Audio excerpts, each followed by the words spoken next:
Hello, welcome back. আজকে এই ভিডিওর মধ্যে আমরা computer science application, modern computer application subject নিয়ে এই প্রথম ভিডিও, এবং এই ভিডিওর মধ্যে বা এই সেশনের মধ্যে আমরা আলোচনা করব যে কম্পিউটার কি এবং কম্পিউটার কার্যপ্রণালী বা ফাংশনস কী ফাংশন করে এই বিষয় নিয়ে। তো প্রথমেই তার জন্য আমরা কম্পিউটার স্ক্রিনের মধ্যে চলে যাই এবং দেখে নিই যে আমরা স্টার্ট করি আমাদের আলোচনা। তো এই যে স্ক্রিনের মধ্যে তুমি দেখতে পাচ্ছ যে প্রথমে যে মাঝখানে যে বক্সটা আছে, এটা কম্পিউটারের মৌলিক কার্যক্রমগুলো বর্ণনা করে, এবং প্রথম যে পয়েন্টটি আছে এখানে ইনপুট, দ্বিতীয়টি আউটপুট, তৃতীয়টি স্টোরেজ এবং চতুর্থটি হচ্ছে প্রক্রিয়া। তো এটা এক্সপ্লেন করার আগে আমরা প্রথমে বলে নিতে চাই যে হোয়াট ইজ কম্পিউটার, কম্পিউটার কি আসলে। তো কম্পিউটার শব্দটি এসেছে ল্যাটিন ভাষা থেকে উদ্বুদ্ধ হয়েছে এটি অ্যাকচুয়ালি, এবং কম্পিউটার একটি ইলেকট্রনিক ডিভাইস মানে হচ্ছে, যদি ডিভাইসে বলি তাহলে ল্যাপটপ একটা ডিভাইস, একটা মোবাইল একটা ডিভাইস। তো এইগুলো হচ্ছে প্রত্যেকটা ইলেকট্রনিক ডিভাইস, কারণ কি এর মধ্যে বিভিন্ন রকম ছোট ছোট সার্কিট এবং ইলেকট্রনিক্স সরঞ্জামের মধ্যে ভর্তি, এই জন্য এটাকে কম্পিউটার ডিভাইস বলা হয়। এবং এটা নির্দিষ্ট নির্দেশনা অনুসারে তথ্য আদান প্রদান করে বা তথ্যকে পরিচালনা করে।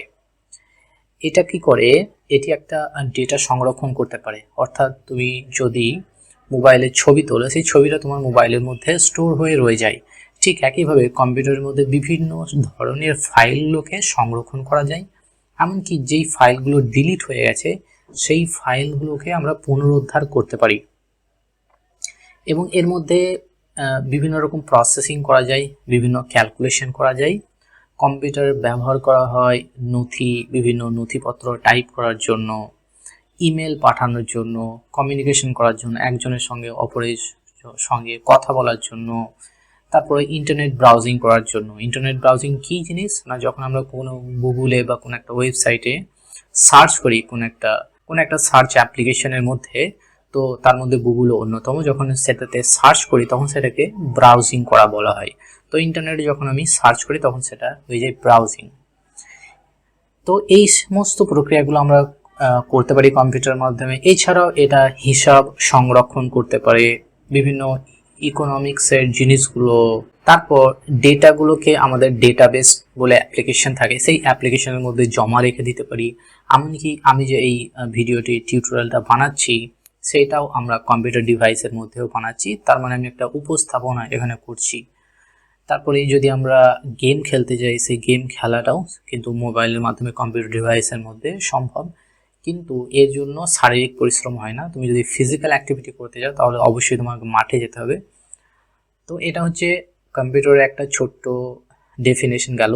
যদি প্রশ্ন আসে কম্পিউটার শব্দটি কোথা থেকে এসেছে, তাহলে উত্তর দিতে হবে না এটি এসেছে ল্যাটিন শব্দ থেকে। তো আমরা পুনরায় আবার ফিরে যাই এর কার্য কী কী, কম্পিউটারে কী কী কার্য প্রণালী আছে সেগুলো ডিসকাস করার জন্য। তো ইজিলি এখান থেকে দেখা যাচ্ছে যে কম্পিউটার যদি থাকে, কম্পিউটারের মধ্যে কিছু ইনপুট দিতে হয়। কীভাবে ইনপুট দেব? কিবোর্ডের মধ্যে যেগুলো আমরা টাইপ করি সেগুলো হচ্ছে ইনপুট, মাউসের মাধ্যমে কিছু যে ক্লিকগুলো করি সেগুলো হচ্ছে ইনপুট। তো এইগুলো হচ্ছে ডেটাকে নির্দেশনা দেয় যে আমাদেরকে কি করতে হবে বা সেই ডেটাটা নিয়ে আমরা কি করব। নেক্সট হচ্ছে আউটপুট।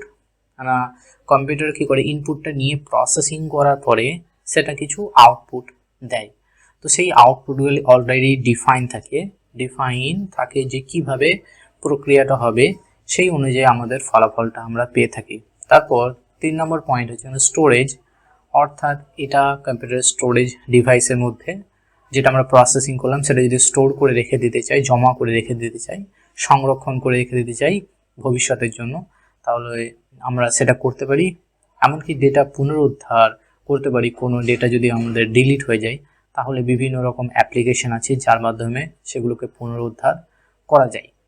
এখন যদি আমি প্রক্রিয়াকরণের মধ্যে আসি, প্রক্রিয়াকরণ অর্থাৎ যে প্রসেসিং আমাদের কম্পিউটার করে সেটা কি করতে পারে, গণনা করতে পারে, বা বিভিন্ন ম্যাথামেটিক্যাল, অ্যারিথমেটিক, অ্যালজেব্রিক ক্যালকুলেশন এরা করতে পারে, তুলনা করতে পারে, মানে কোন সংখ্যাটা ছোট কোন সংখ্যাটা বড়, কোন ফাইলের সাইজ ছোট কোন ফাইলের সাইজ বড়, এটা তুলনাগুলো করতে পারে। এমনকি এরা সিদ্ধান্ত নিতে পারে।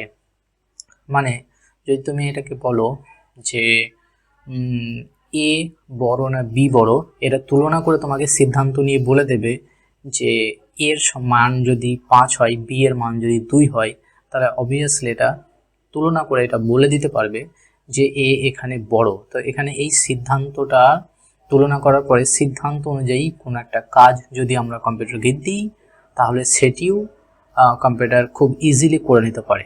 তো এটাই আমাদের আজকে ভিডিওর ডিসকাশনের বিষয় ছিল, কম্পিউটার কি এবং কম্পিউটার কার্যপ্রণালী এবং এই কম্পিউটার কি কি প্রক্রিয়াকরণ করতে পারে সেই বিষয় নিয়ে আজকে এখানে আলোচনা করলাম।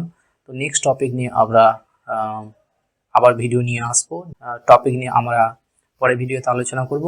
দেখা হবে পরের ভিডিওতে। ততক্ষণ পর্যন্ত সুস্থ থাকো, ভালো থাকো এবং এই যে টপিকগুলো আলোচনা করছি সেগুলো প্র্যাকটিস করতে থাকো। So thank you for watching this video. See you in the next one. Till then take care, bye by.